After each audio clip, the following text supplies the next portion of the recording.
Let's open the book, let's take another look. No one knows the secrets we will find. Let's open the book, let's take a second look. Ready, steady, don't get left behind.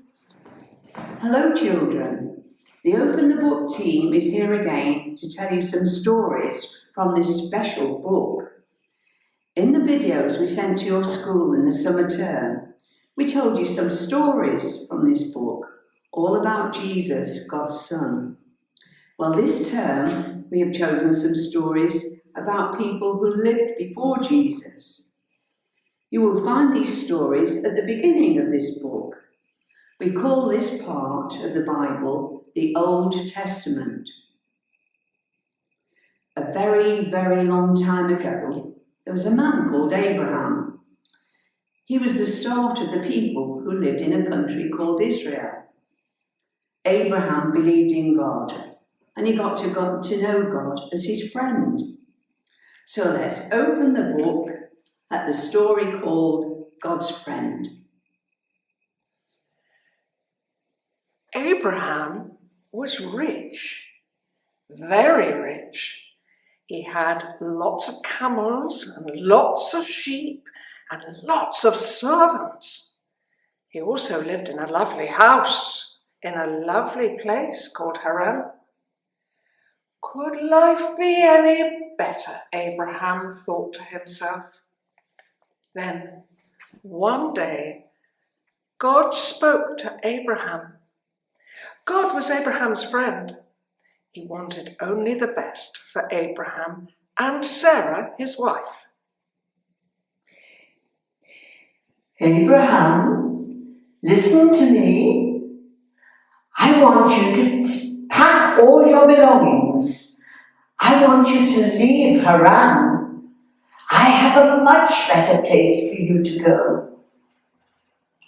Sarah, come quickly. I've got some really good news for you. God has spoken to me, and He wants us to move house. He wants us to move to an even better place than this. So let's get packing as quickly as we can. Now, just 1 minute, dear. Move to somewhere else, but I don't want to move. I like it here. The soil is just right for growing my vegetables. And you know I've got the house just as I want it. And the servants like it too. Anyway, where are we going? How far is it? Don't you think it's a bit silly moving house at our age? Now, what have I told you before, Sarah?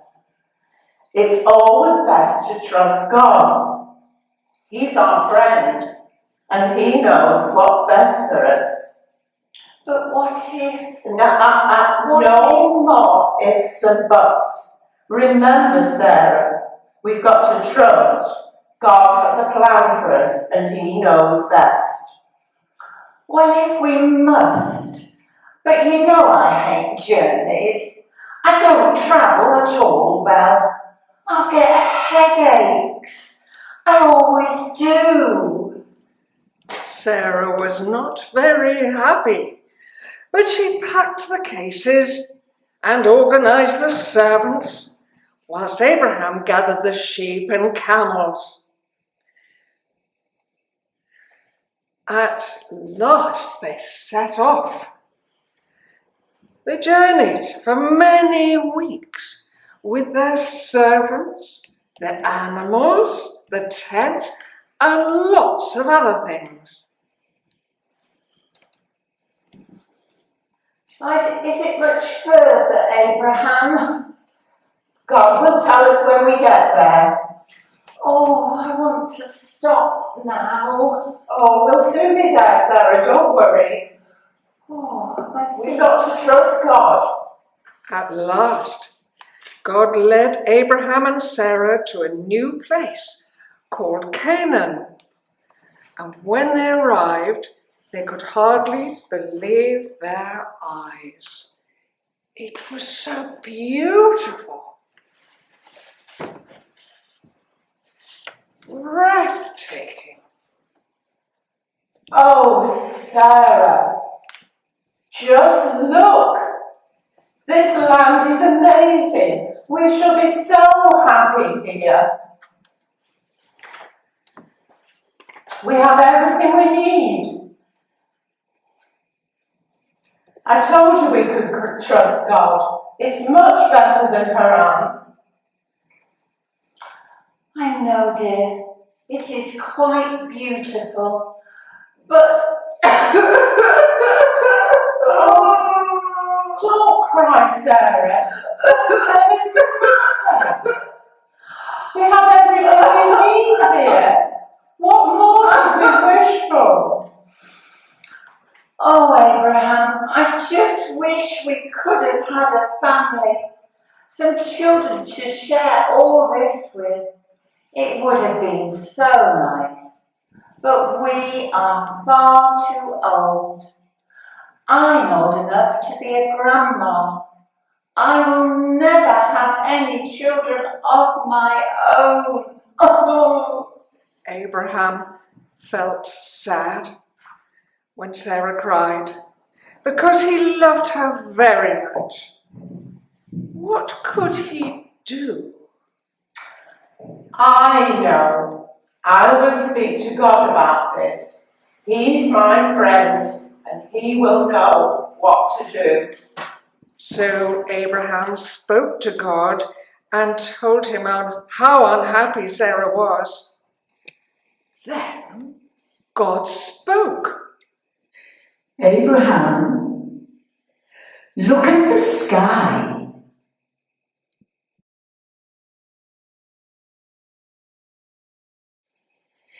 Can you see all those stars? Well, I promise you that one day you will have so many children and grandchildren and great-grandchildren that counting those stars will be a much easier job than counting all of them. Me, Lord? A father? Sarah, a mother? Oh, no. But we're far too old. It's just not possible. Oh, a dad at my age? But God was not joking. He told Abraham that he and Sarah would have a baby son, even though they were very old. So Abraham trusted God, and sure enough, 1 year later Sarah had a baby boy. Oh, and they called him Isaac. And that is the end of today's story. So God's promise to Abraham, his friend, came true. He did have children, and grandchildren, and great-grandchildren. And Abraham was glad that he had trusted God. Now, I want you to close your eyes and think of a good friend whom you trust. Now, I'm going to say a prayer, and if you want to make it your prayer, say Amen at the end after me. Dear God, thank you for friends we can laugh with and friends we can trust. Thank you that Abraham trusted you and was called a friend of God. Help us to understand what it means to trust you and to be a friend of yours. Amen.